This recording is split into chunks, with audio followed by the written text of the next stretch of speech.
Namaste and welcome, beloved mighty companion.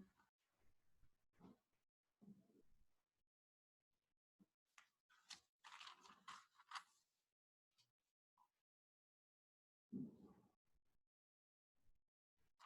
think we're in the middle of, is each one to be judged in the end? Mm-hmm. Yep. That's how my little bookmarker fell out. But I knew there was more for this chapter for me to see and to spend the time in it, really, and just letting Jesus give the download. Infinite love. He is just not kidding, you know, it's just touching me in the heart. Like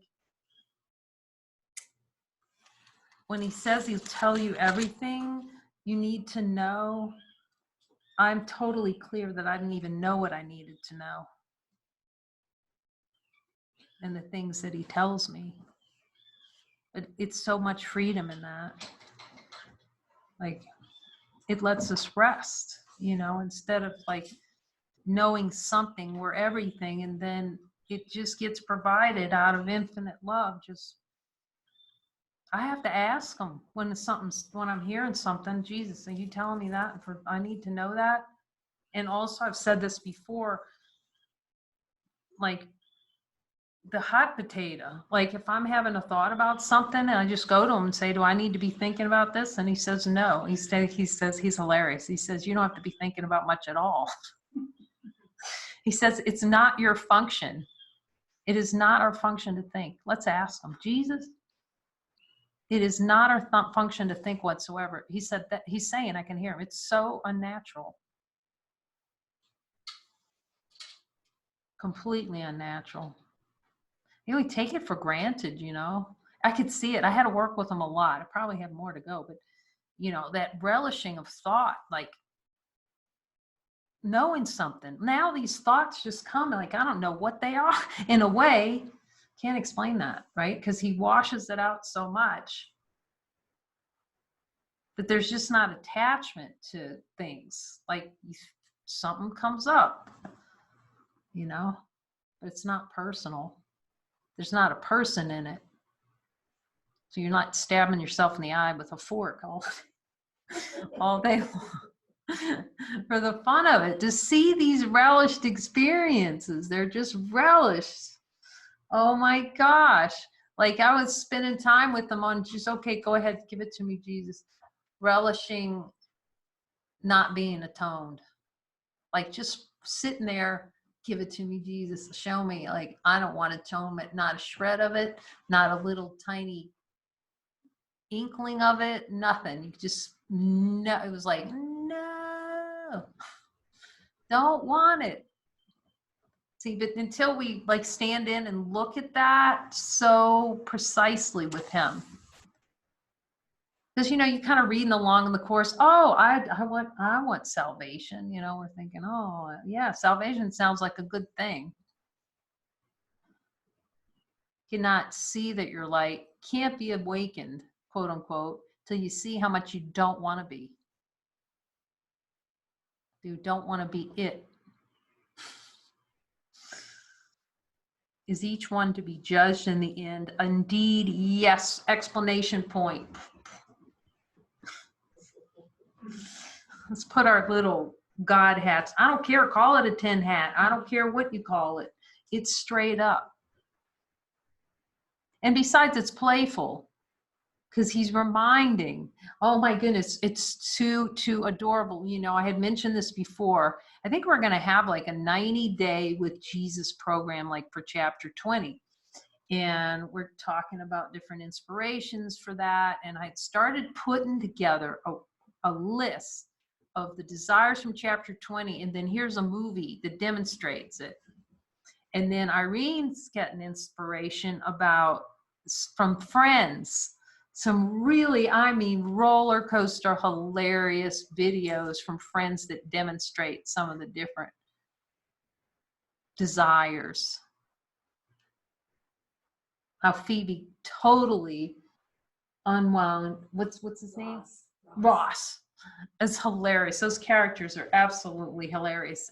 And she just totally unwound him, like took his cork out on evolution. He's like a paleontologist scientist. Look, scientists go down easy, let me tell you, because it's a little house of cards, and I know because that was the weapon of choice. The weapon of choice in consciousness was having a scientific, high analytical.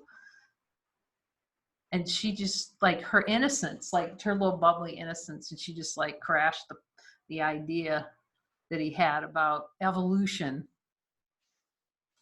It's hilariously adorable. But anyway, the point is to take it lightly. He's reminding me, take this lightly. Like, it's like love and lightness together.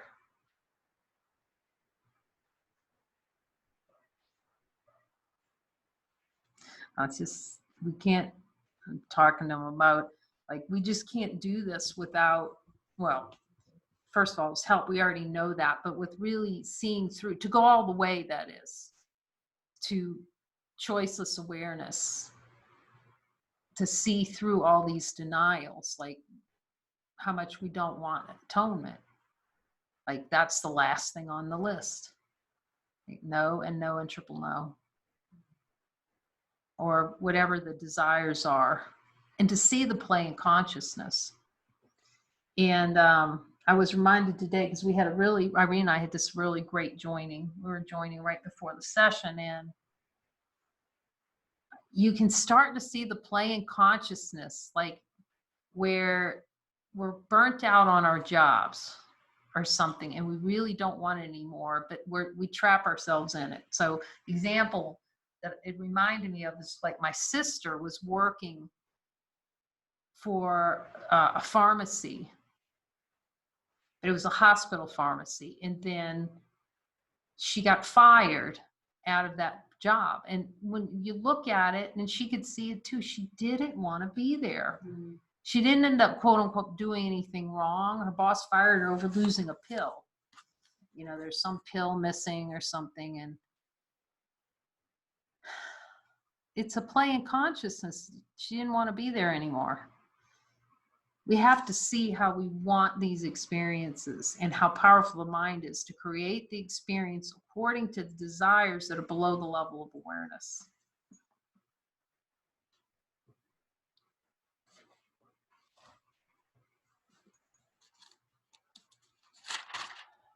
So we talked about God's holy court.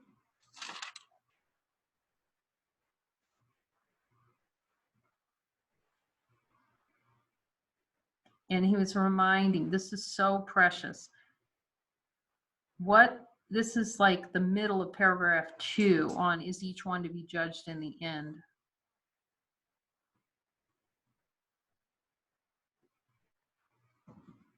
I'll just do that whole paragraph again because there's so much love in this.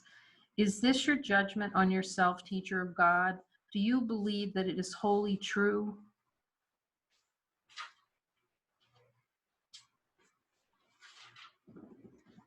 Wholly true meaning God's judgment of innocence. Okay, Jesus, I'm looking. Are there any beliefs that God's judgment of me is untrue? We just go until he says, no, you don't have those beliefs anymore. You don't have a desire for an experience that God is not giving you everything. And if they show up, then we just look and just say, okay, I have a desire for an experience where I feel like God hasn't given me everything.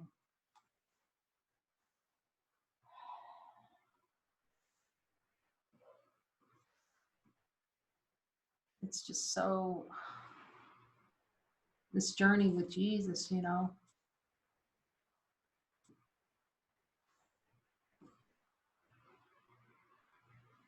Like how he fulfills every promise in this book, every single one, without exception. There just aren't any exceptions that I've had an experience in. That he will tell us everything. And like things like, how do I know that? I don't even know how I know it. But it's not like a knowing of something. It's just, you're told what you need to know. If it's your function, you'll be told. It's like they were talking about Frances, the living miracle. She's like some kind of jujitsu lady when it comes to all the things that have to do to run the ministry. And her answer to that is because it's her function. You just get told what you needed to know for your function. In terms of the function given by Jesus, that is. The function is always completion, but the projects and the assignments are the backdrop used by the Spirit to show us that love is here. That we're so loved. We're love itself. We're beyond being loved. We are love, like with a period. Do you believe this is wholly true? Do we believe God's judgment is true? That we're love only? That God's holy court holds us innocent? Jesus, is there any desire for play in consciousness not to feel innocent? Show it to me. I'm willing to look. Any kind of relishing of not feeling innocent?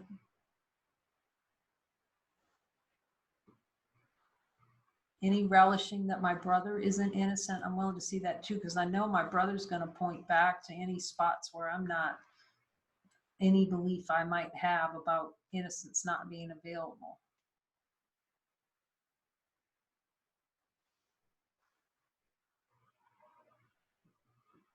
We can just see the play without judging it. See, we don't have to judge it. We just use discernment for deciding with the one who knows, deciding for love.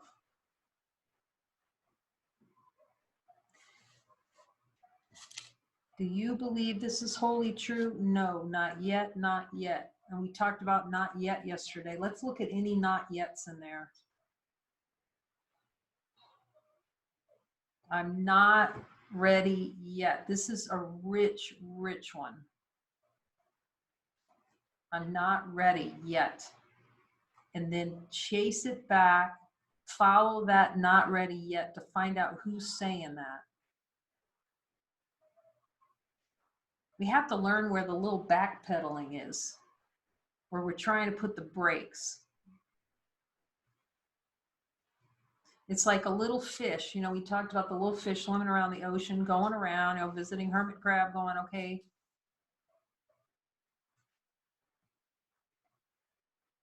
when am I going to find water? And like it's swimming in water, like we're swimming in love. And it's this resistance is identical to a fish trying to swim backwards to escape water. You can ask Jesus, is that the same? A fish trying to swim in reverse to get away from water. How's that going to work? You can't. You know, it's like really, and then, okay, it talks to the hermit crab, then it finds the octopus, then it's going to find a cuttlefish, because I really like cuttlefish. So it's going to go find a little cuttlefish. They're really cute. They can swim backwards. And it's going to insist that it's in resistance to water. I don't care what's happening. I'm going to resist water. That's what he's saying to the cuttlefish. Meanwhile, he's swimming in water. That's exactly what we're doing, like the little fish. We're trying to back out of water. He's trying to go as far as he can in the ocean. How is that going to work? You're in water. Everyone's telling him, you're in Jesus. You're it. You're it. You're it. You're in the water. Look around you. You're in water. I don't see anything. It's clear.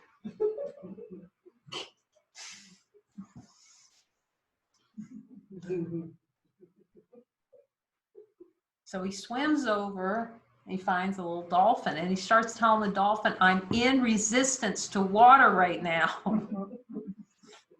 See how no, resistance is the desire to dive inward in the dream. Ask them. We're trying to swim into the dream.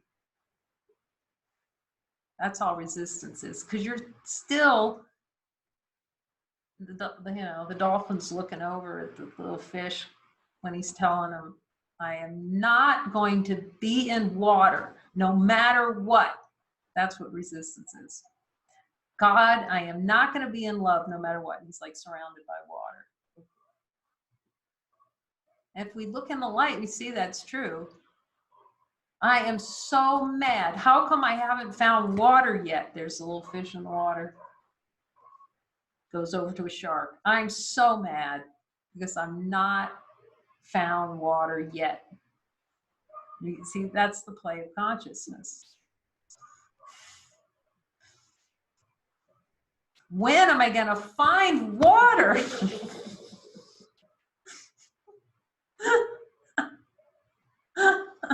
You're keeping, and he's going to swim over and find whatever else he finds.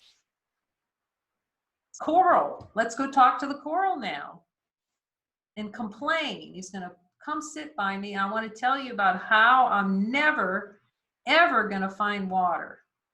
Ever. No matter, and I have worked so hard. I have searched this ocean to find water. See, that's the play of consciousness, to swim in water and pretend like we're not in water. That's why Jesus is saying, we're insane. Wouldn't you say that to the fish? You're insane. You're insane. Look, you're in the water. You cannot get away from the water.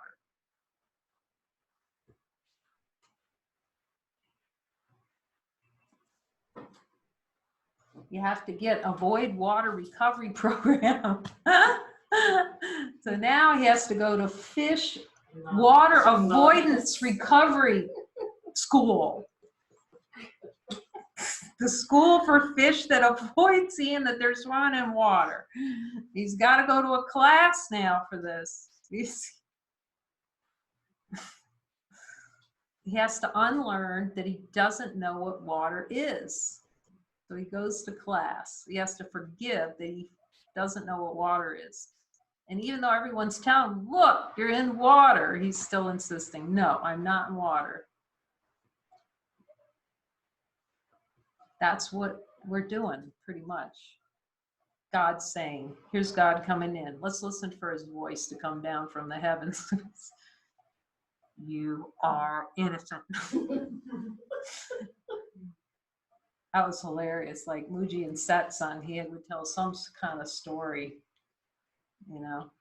And the guys back in AV would make a reverb whenever he would talk like God. It would reverb. God is speaking. You are innocent. Are we going to take his word for it? I don't know where water is. You're innocent. No, I'm not innocent. I don't want to be innocent. Don't make me be innocent. That's what we're doing. You can't make me. Okay. So we have fun with it instead of getting so serious. Because that was the play here, to make it really serious. If I'm really intent, I will focus on the light. I will get this. I will get this. This is the fish meditating. If I really focus on the water, I will find water. It's like swimming in water. We're swimming in love. But this is still your goal, why you are here. It is your function to prepare yourself to hear this judgment and recognize that it is true. Jesus, am I willing to recognize God's judgment? If it's no, celebrate. If it's yes, celebrate. It's the same. God is the equalist opportunity employer that there ever was or ever will be. Everyone has an equal chance because everyone starts out as light before everything else. One instant of complete belief in this, and you will go beyond belief to certainty. One instant. To see in the light of divine being, is there any uncertainty in the light of divine being? Can you find it? Like we just look as the light and just try to find like a feeling of uncertainty in the light of divine being. It's like, that's not possible. One instant out of time can bring time's end. See, it has to. That's the holy instant, time's end. Judge not, for you will be judged, but judge yourself and thus delay this final judgment. Yeah, it's so amazing. You know, that whole thing we talked about a little bit before, the last judgment in the Bible. You know, the fire and brimstone. It's going to come get you on that last day. God's coming for you. He's going to get you. The apocalypse is coming.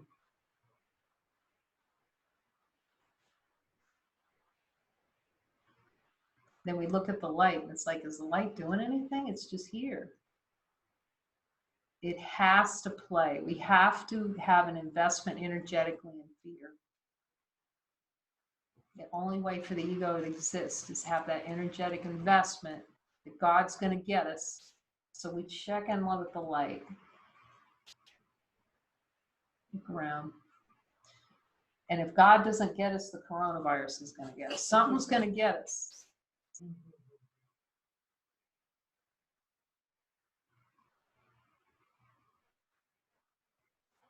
I like it. A consciousness lockdown. We're all locked down. We've got to stay in our houses so we'll be safe. So the coronavirus won't get us. So nobody sneezes on us. And remember, when you go out, make sure you bump hands with everyone. Does it seem easier when we consider that option just to have the grievance cleared by Jesus?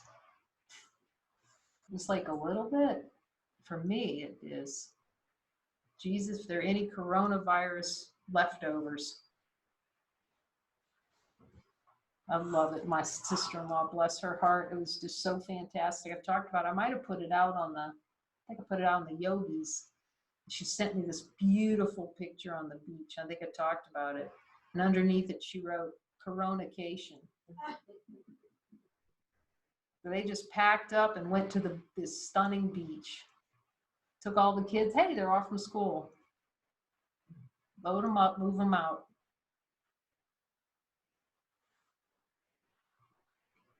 As students of the course, we really want to live with that kind of fear.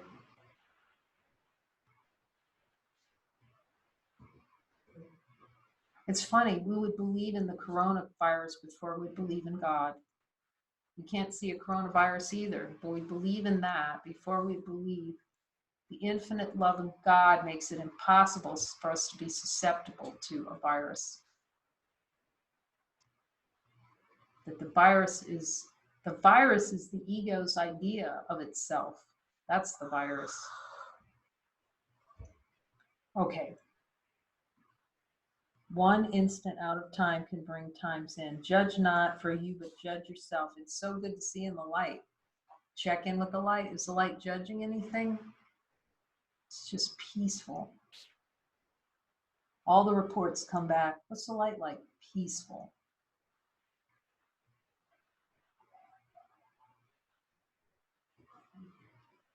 Judge not, but you would judge yourself and thus delay this final judgment.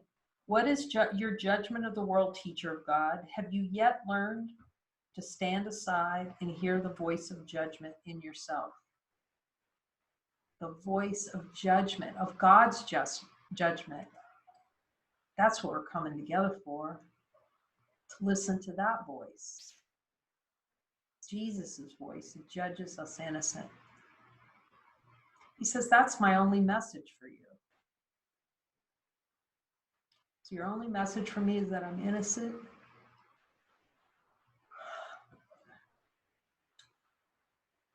Or do you still attempt to take his role from him? Learn to be quiet, for his voice is heard in stillness.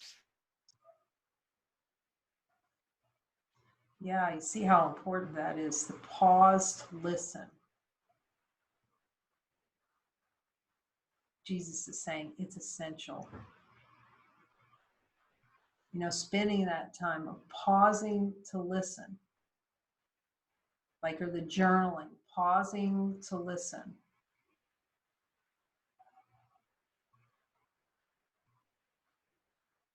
And then there's the belief that comes that we can't do it in every circumstance, and it's just not true. That's why I have my favorite list of movies. In my favorite list, in one of the categories, favorite list of movies, where there is uncompromising following examples. And everybody knows Hacksaw Ridge is like right up this, like right up there. Uncompromising following. Uncompromising following. Regardless of what was showing up in consciousness.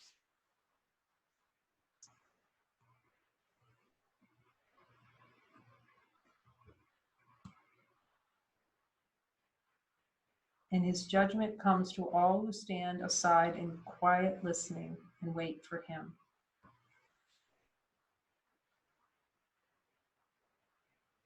This is love. Quiet listening is love.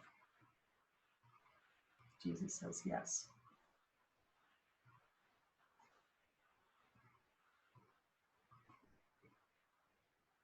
You know, it's such a good clue when Eckhart Tolle was talking about, you know, when the thought-based system just collapsed, which it can do. We're infinite beings. It can look any way it looks. But he didn't really know what happened until he realized that 80 to 90% of thought just fell away.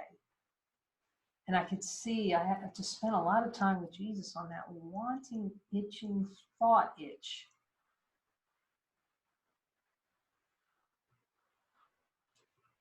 I'm just asking him now, do I need to spend more time on you on that? For that itch for thought, that itch to look for solutions in thought. Jesus, if there's any more of that, I'm putting it over.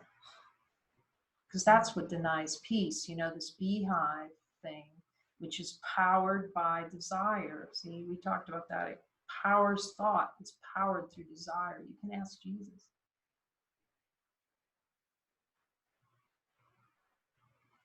So he's unwinding us by just being, we are stillness itself. That deep listening, how helpful that is. That's what was really helpful about going to Muji, was the practice of the deep listening. That the speed is deep listening to hear the voice. He's offering, speak the voice as you hear it. So be true to that voice, the voice that comes out of deep listening. And then follow, which is true use of denial, which is denying limitation. You who are sometimes sad and sometimes angry, who sometimes feel your just due is not giving you and your best efforts meet with lack of appreciation and even contempt, give up these foolish thoughts. Okay. Jesus, will you help me give these up or show me which ones I need to give up? He says, yes, that's his function. It's his function to show us. We don't even know how sad and angry we are in truth. He says, yes, you have no idea. Because you stuff it into the catacombs. Consciousness stuffs it into the little catacombs. So these assignments come in to bring the mind right to that place in the catacomb where the little hidden pocket is. Ego's not going to like that. That's why it's going to scream for bloody murder. It'll seem like a really simple assignment. A ridiculously easy, and the ego's going to protest it, and it's going to try to. That's why we have to say no. He's talking about this tolerance. You cannot tolerate the ego. It's present because we tolerate it. We're divine beings. We have to tolerate. Who says we have to tolerate what doesn't exist? Let's ask Jesus. Jesus, excuse me, tap him on the shoulder and say, Jesus, excuse me, are you telling me that I have to tolerate tolerate all these thoughts that are buzzing around in here like bees and bats flying around in the belfry? Hey, Jesus is not saying we have to experience that. Not one bit. Do I need to experience all those bats flying around there, Jesus, to wake up? You can hear him say, no.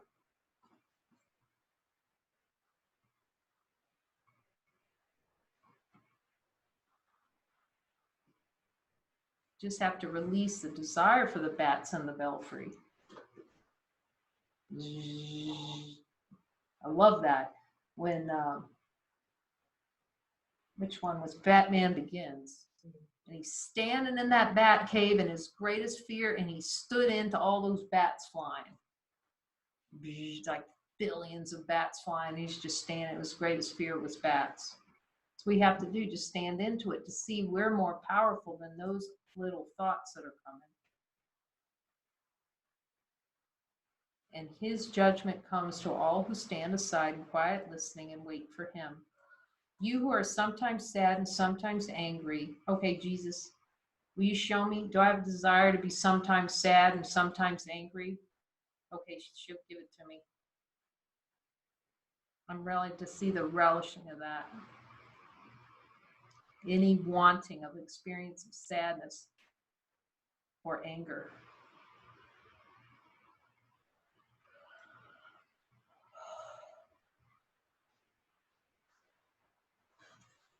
You sometimes feel your just due it's not giving you. Okay, Jesus, show me a desire for an experience of my just due not being given.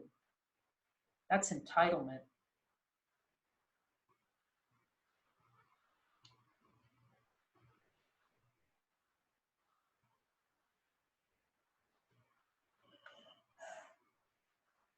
And your best efforts meet with lack of appreciation. Jesus, do I have a desire for an experience of feel that I'm underappreciated?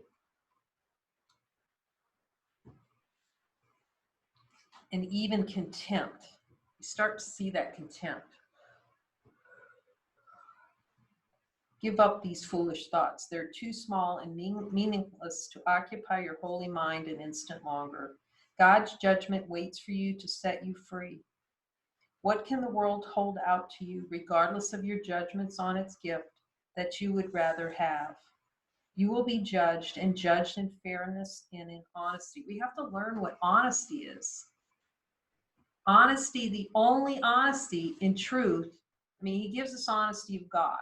See that you're light, admit you deny light, accept a miracle. The ultimate honest, nothing ever happened. That's honesty. That's the only honesty. You know, it's not, honesty is not, again, telling your mother that you stole from the cookie jar. That's a desire for an experience of getting in trouble or, you know, whatever those desired experiences are. I'm glad you're honest with me. We have all these parents have talked with their kids being honest. We should be, no. Yes, Jesus said, teaching our kids to say, I'm honestly not happy right now, and I'm going to ask Jesus for help to clear consciousness. Is that from my subconscious mind? That's the only school worth going to.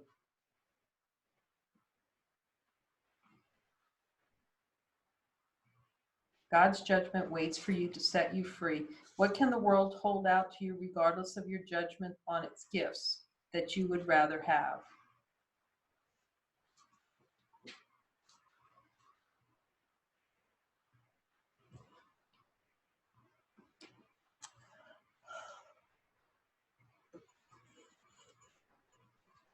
You will be judged, and judged in fairness and in honesty. There is no deceit in God. That's why we have to learn what deceit is. Self-deceit.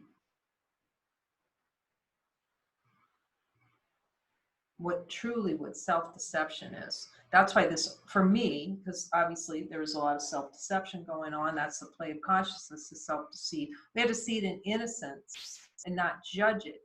Otherwise, we'll feel guilty. So we don't judge a self-deceit. We just look directly so that we're no longer deceived. We no longer tolerate self-deception. We no longer make self-deception okay. That's really the gig. Am I willing to no longer tolerate self-deception? That's the turn. Then it's just like, it greases the skids. See, because there's no spaciousness for us to pretend like we don't know that the miscreation is a choice.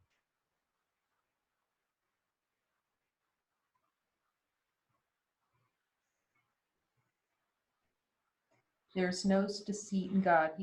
His promises are sure. Only remember that. His promises have guaranteed his judgment, and his alone will be accepted in the end. It is your function to make that end be soon. This is a good one. Jesus, let's just look at this directly. Do I have a desire to delay God's last judgment? Am I relishing delaying God's last judgment of me as innocence? But good, it's great if he tells you yes. Celebrate that. It's fantastic, because we're moving into the honesty of God lane. Jesus, you're absolutely right. Once again, for the 100 billionth time, I do want to delay seeing that I'm abstract light. I'm relishing it. I want it. I like it more than ice cream with sprinkles on top. That now we're getting somewhere, because we're facing the delusion, the tolerance for the delusion. This is direct and unsparing. It is your function to make that end be soon. Okay, Jesus, can we talk about our function to make, what's the first word he says to me? Choice. You can choose God's judgment. You can't choose it at one level, because you already did. You're already judged by God. And he only has one judgment, which is innocent. But you can choose to cease to deny it. That's the last. You can choose to accept the last judgment. He says, yes, we can choose that. He's saying, rest assured that you have always had the power, Dorothy, to click your heels and go home. Okay, Jesus. Your function is that's by asking for his help. That's how our function, we play our function is completion by following his direction. That's the collapse of time. Looking at the relishing, letting him direct the miracles. It is your function to hold it to your heart and offer it to all the world to keep it safe. To offer perfect innocence to the world. Jesus, will you show me where I'm not, any places where I'm not offering perfect innocence to the world? I want to look.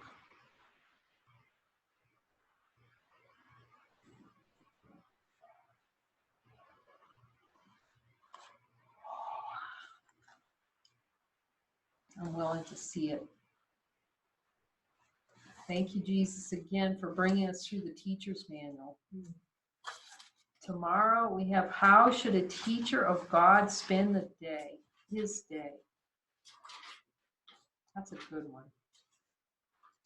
And we're live tomorrow, Renee, right? Yeah. Yeah, so we're live tomorrow. Because some of the lessons that recorded last year are either missing or the audio isn't good. So we'll be live tomorrow. You're welcome to come join us. We send you love and hugs and gratitude for your presence and your deep listening to Jesus and for everything you're teaching by speaking his voice. That is precious for us. That is the Holy of Holies. Amen. Amen.